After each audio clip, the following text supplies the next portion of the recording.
जुमे का दिन है दोस्तों, और जुमे के दिन यमन के जरिए अपने 17 लाख सैनिकों को इजराइल के खिलाफ जंग में उतार दिया गया है।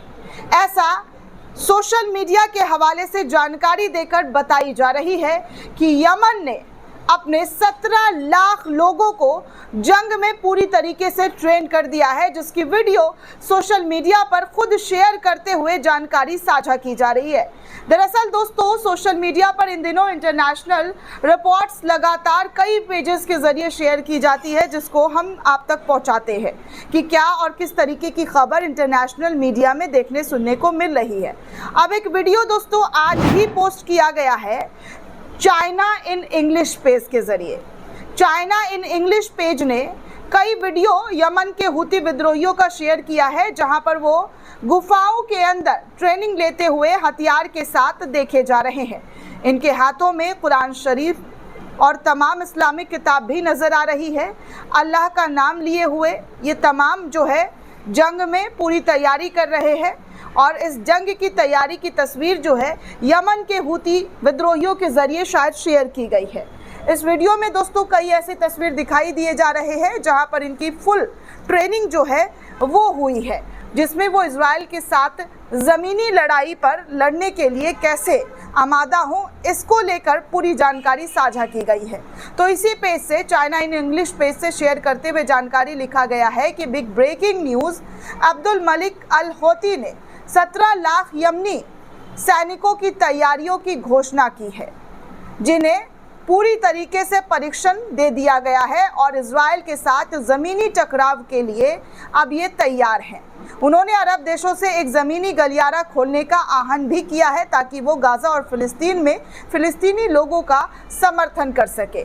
जिस तरीके से फ़िलिस्तीन के साथ हो रहा है, जो सुलूक, जो हत्याएं हो रही है, भूखमरी हो रहा है, उसको लेकर, जी हाँ, उसको लेकर कहा जा रहा है कि यमन के हुती विद्रोहियों के लिए अरब मुल्क जो है अपने गली को खोल दे, अपने बॉर्डर्स को खोल दे, एक बॉर्डर को खोल दे जहां पर वो घुसकर इजराइल के साथ ये जंग लड़ेगा। इस जंग को लड़ने की तैयारी जो है उनके ज़रिए की जाएगी, ऐसी जानकारी जो है वो दी जा रही है।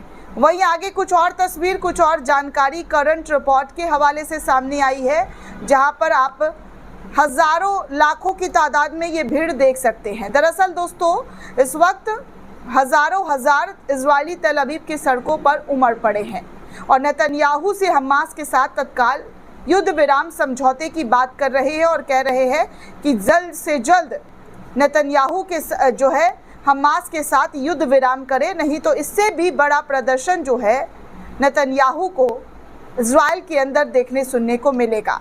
आप इस तस्वीर, इस भीड़ को देख सकते हैं।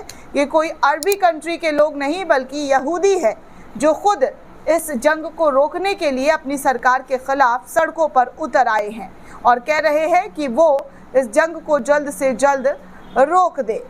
वहीं आगे दोस्तों और भी जानकारी आपको दिखा दूं कि क्या और किस तरीके की खबर निकलकर सामने आ रही है। दरअसल दोस्तों, मिडिल ईस्ट अफेयर्स के हवाले से कुछ खबर निकलकर सामने आई है, जिसमें बताया जा रहा है कि साइप्रस में भीषण आग लग गया है और इजराइल के निवास वाले क्षेत्र में 2 लोगों की मौत हो गई है और दर्जनों घर जो है वो नष्ट हो गया है। यानी कि जो इजरायली यहूदी जो है साइप्रस में जाकर बसे हैं, उन जगहों पर भी अब आग की चपेट, आग की लपटें जो है उनके घरों में लगती हुई नज़र आ रही है। कुल मिलाकर आप देख सकते हैं तो किस तरीके की खबर और किस तरीके की जानकारी जो है निकलकर सामने आ रही है। गजा युद्ध विराम से अमेरिका अब इस वक्त पीछे हट रहा है। ट्रंप ने वार्ता दल को वापस बुला लिया है। अब इजरायली बंधकों का क्या होगा ये अब नेतन्याहू भी नहीं बता सकते हैं, क्योंकि जिस तरीके से सीज़ फायर का उल्लंघन करते हुए दोनों ही मुल्कों के ज़रिए ये हमले किए जा रहे हैं, उसके बाद ट्रंप ने अपने हाथ खड़े कर दिए हैं। रिपोर्ट तो कुछ यही बता रही है दोस्तों। दरअसल अमेरिका के राष्ट्रपति ट्रंप ने अपने विशेष दूत स्टीव विटकॉफ को गुरुवार को अमेरिका गजा पट्टी में इजराइल और हमास के बीच युद्ध विराम को लेकर कतर में हो रही वार्ता के बीच, जी हाँ, बीच वार्ते में उनको रोक दिया है और अपने वार्ता दल को सीधे तौर पर अमेरिका वापस बुला लिया है। ट्रंप के इस फैसले के बाद आशंका जाहिर की जा रही है कि गाजा पट्टी पर इजरायल की सैन्य कार्रवाई फिलहाल तो जारी रहने वाली है। इसी के साथ गाजा से बचे हुए इजरायली बंधकों को लौटने की भी उम्मीद अब खत्म होती हुई नजर आ रही है, धुंधली पड़ती हुई नजर आ रही है।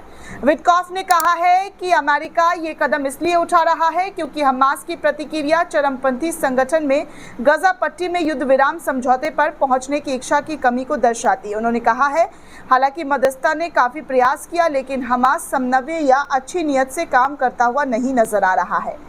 अब हम बंधकों की रिहाई सुनिश्चित करने के लिए वैकल्पिक विकल्पों पर विचार करेंगे और गाजा के लोगों के लिए अधिक स्थिर माहौल बनाने का प्रयास करेंगे।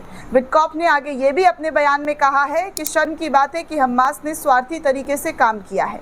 उन्होंने दोहराया कि अमेरिका गाजा पट्टी में युद्ध को समाप्त करने के लिए प्रतिबद्ध है, लेकिन विटकॉफ के इस बयान को अमेरिका का इजरायल को समर्थन से जोड़कर देखा जा रहा है। इजरायल ने हाल ही के दिनों में गाजा पट्टी में एक बार फिर से ज़मीनी अभियान तेज कर दिया है। वहीं दूसरी तरफ गाजा में हमास के लड़ाके लगातार स्टेटमेंट और वीडियो जारी करते हुए बता रहे हैं कि किस तरीके से इजरायल अपनी नीयत को दर्शा रहा है कि उन्हें अपने नागरिकों की ज़रा सी भी फिक्र नहीं है। वो हर हाल में, जी हाँ, वो हर हाल में जो है इस जंग को ख़त्म करना चाहते हैं, पूर्ण रूप से ख़त्म करना चाहते हैं। लेकिन इजरायल की नीयत, इजरायल की मंशा ऐसी नहीं दिखाई दी जा रही है, जहां पर, जी हाँ, जहां पर वो अपने नागरिकों को सुरक्षित वहां से बाहर निकाले। क्योंकि जो चीज़ें उनके ज़रिए कही जा रही है वो यही है कि वो सीधे तौर पर इस जंग को अब ख़त्म कर दे।